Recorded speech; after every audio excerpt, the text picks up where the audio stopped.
Sejam todos muito bem-vindos. Este daqui é o segundo vídeo deste canal. Espero que vocês tenham gostado, tenham aprendido alguma coisa ou tenham sido edificados de alguma maneira com o primeiro vídeo.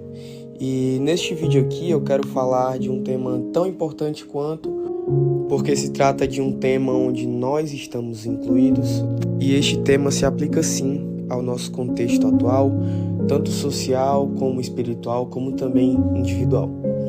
E o que eu quero falar aqui com vocês hoje, eu quero tratar com vocês acerca da diferença de culturas que nós temos hoje em dia.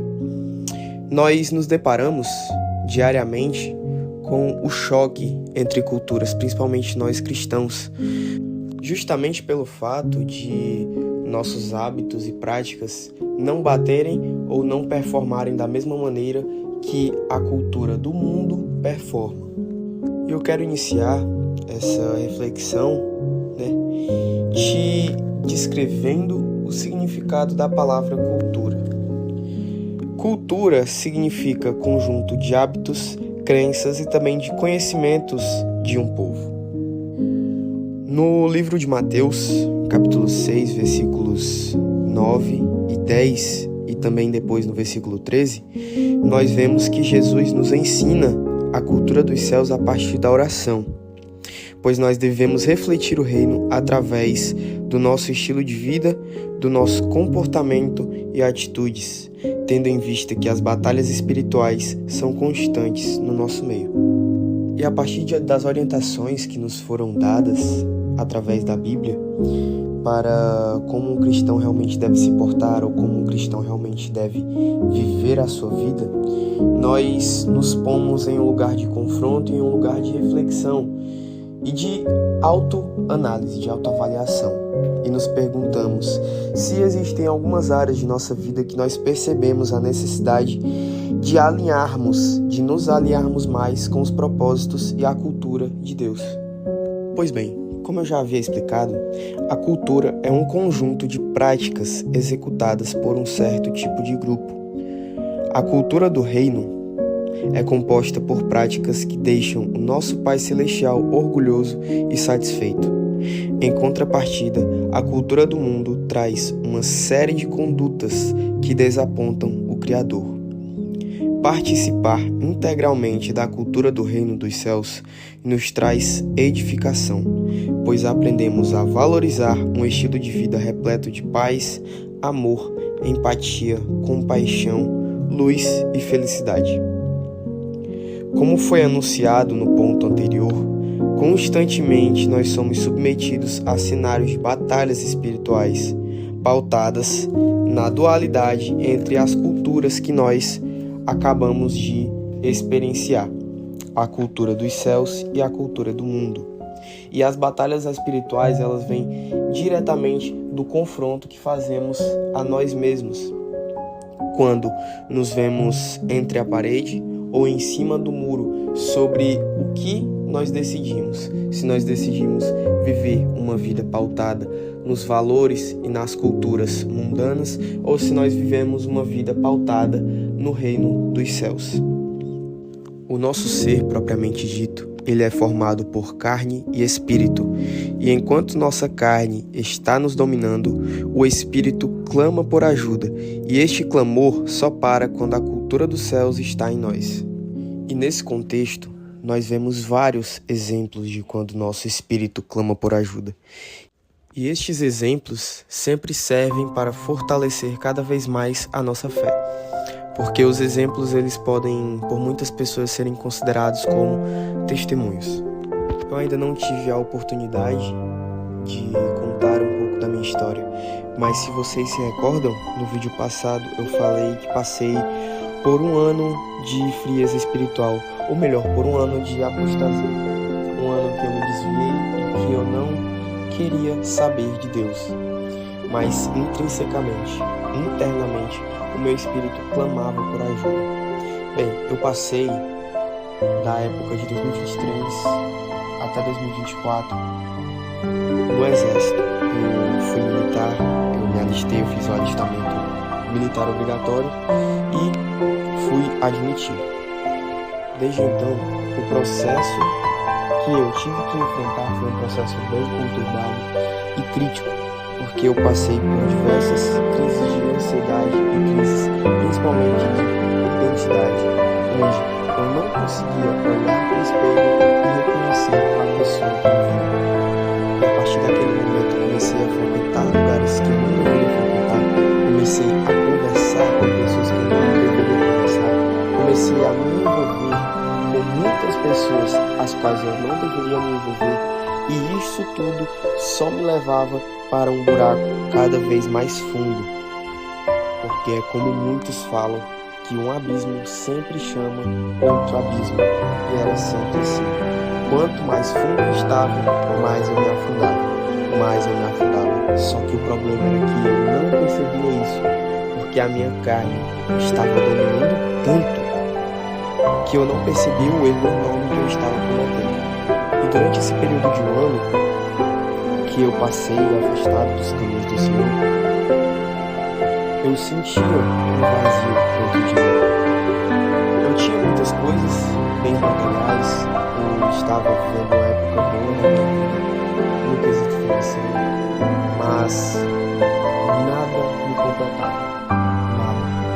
Existia um vazio dentro de mim, do tamanho exato de Deus.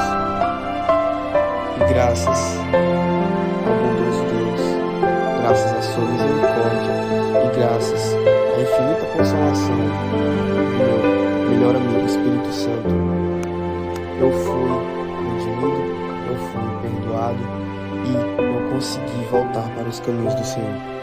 E com esse testemunho que eu acabei de contar para vocês, é possível ver que a cultura do mundo nos oferece felicidade ilusória e prazeres momentâneos, enquanto a cultura do reino nos traz vida e vida eterna, como diz lá em Apocalipse, capítulo 21, versículo 6.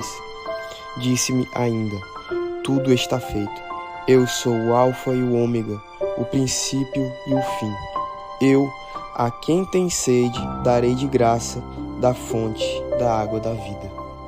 Seguindo agora para o próximo ponto, eu quero me aprofundar na questão da cultura do reino e como nós podemos mudar a nossa vida, mudar nossos comportamentos e a nossa postura em prol do reino dos céus. E existem alguns princípios que podemos e devemos seguir para que assim a nossa vida mude e para que assim nós possamos transbordar e refletir o rosto de Cristo aqui na terra. O primeiro princípio que quero abordar com vocês no processo de santificação é o princípio de modelo. Em Colossenses, no capítulo 1, dos versículos 15 ao 20, nós vemos e temos a plena consciência de que Jesus Cristo é a imagem visível do Deus invisível. Jesus é o modelo o qual devemos seguir. O significado da palavra cristão significa pequeno Cristo. E é para isso que Jesus nos chama. Ele nos chama para sermos o seu modelo, para sermos a sua miniatura aqui na terra. Devemos entender também que nós não somos seres santos. E esse não é o propósito do cristianismo, pois nós não somos santos. O propósito do cristianismo é nós buscarmos a santificação sem cessar. Pois sabemos muito bem que não somos ainda quem nós devemos ser. Mas nós também sabemos que pela graça de Deus, nós já não somos quem nós éramos antes. Outra passagem da Bíblia que nós vemos o princípio do modelo também em pauta está lá em 1 Coríntios capítulo 11, versículo 1, onde o apóstolo Paulo nos manda sermos seus imitadores, pois ele sabia que estava imitando o seu mestre Jesus, e se nós os imitássemos, estamos também imitando a Jesus Cristo.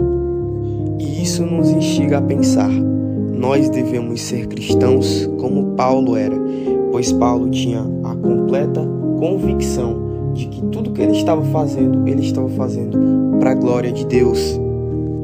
Também devemos ter a consciência de que Jesus Cristo foi um ser tão perfeito que até mesmo em sua forma humana, ele nunca pecou.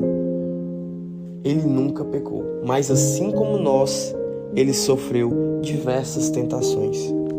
Isso expõe o nível de força e o nível de divindade celestial que Jesus tinha, e também expõe o nosso nível de fraqueza, por não sermos capazes, muitas vezes, de resistir às tentações que esse mundo nos oferece. Nós devemos entender que o processo de santificação deve ser um constante reflexo de como Jesus levou sua vida aqui na Terra. Ele foi submetido a diversas tentações, como eu já falei, mas ele nunca foi vencido pelo pecado. Após a reflexão desse princípio, eu tenho uma pergunta a te fazer.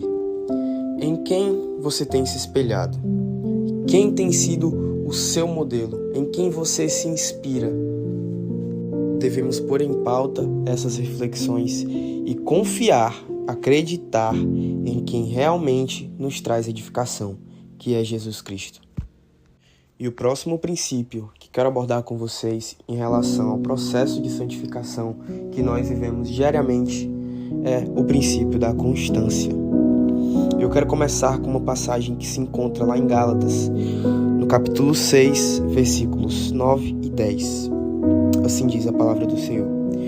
E não nos cansemos de fazer o bem, porque a seu tempo ceifaremos, se não desfalecermos. Por isso, enquanto tivermos oportunidade, façamos o bem a todos, mas principalmente aos da família da fé. Isso nos mostra a importância de termos constância para persistir na fé e não esmorecer, porque foi assim que Cristo venceu o pecado. Ele venceu o pecado porque ele era constante, mantendo contato com o Pai Celestial, mantendo contato com o Espírito Santo, e por isso ele sempre era consolado, e por isso ele venceu o pecado.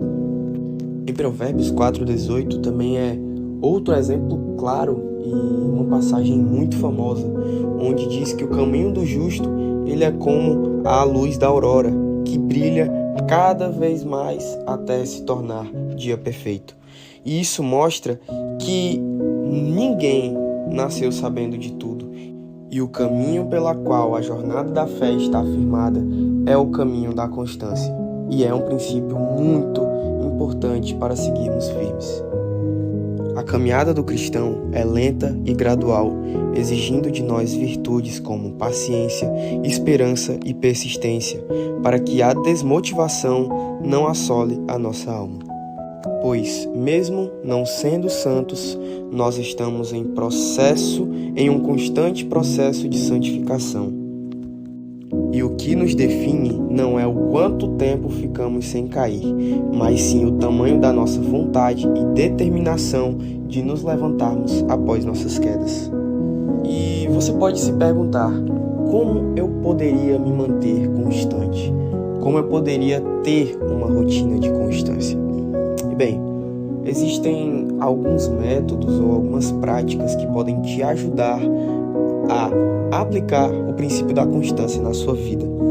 E uma das principais práticas que você pode usar é a organização.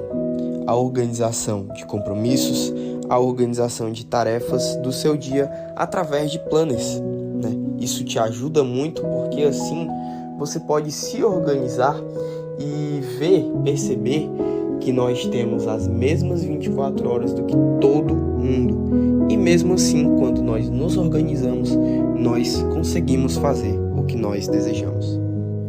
Tendo em vista todos esses princípios e tudo o que eu acabei de falar, nós vemos que nós precisamos ser moldados para nos tornarmos semelhantes a Cristo. Devemos entender que o nosso Pai Celestial sempre nos acompanha em nossas aflições e não nos desampara. Precisamos andar com pessoas que tenham a mente firmada no propósito da santificação.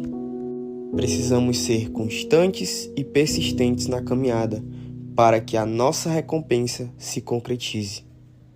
Devemos também nos alegrar sempre em fazer o que é justo e prudente. E por último, devemos renunciar ou eliminar de nossas vidas antigos costumes e hábitos que nos condenavam e devemos substituí-los por comportamentos que nos promovem vida e vida em abundância. Bom, essa foi a reflexão de hoje. Espero que vocês tenham gostado. Se gostou, não esquece de dar o like, se inscrever e compartilhar para todas as pessoas que você acha que precisam escutar essa mensagem. Que a sua semana seja ótima e que Deus te abençoe.